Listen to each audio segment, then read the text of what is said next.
Hello, good morning po mga kababayan, mga sir. So this is John Parean, the Filipino channel ng inyong lingkod. So today nga is May 31, 2024. So andito tayo ngayon sa mga LTOS Avenue. Yan. Try nyo muna ha. So actually tapos na.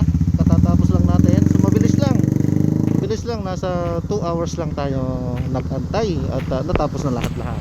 Okay po. So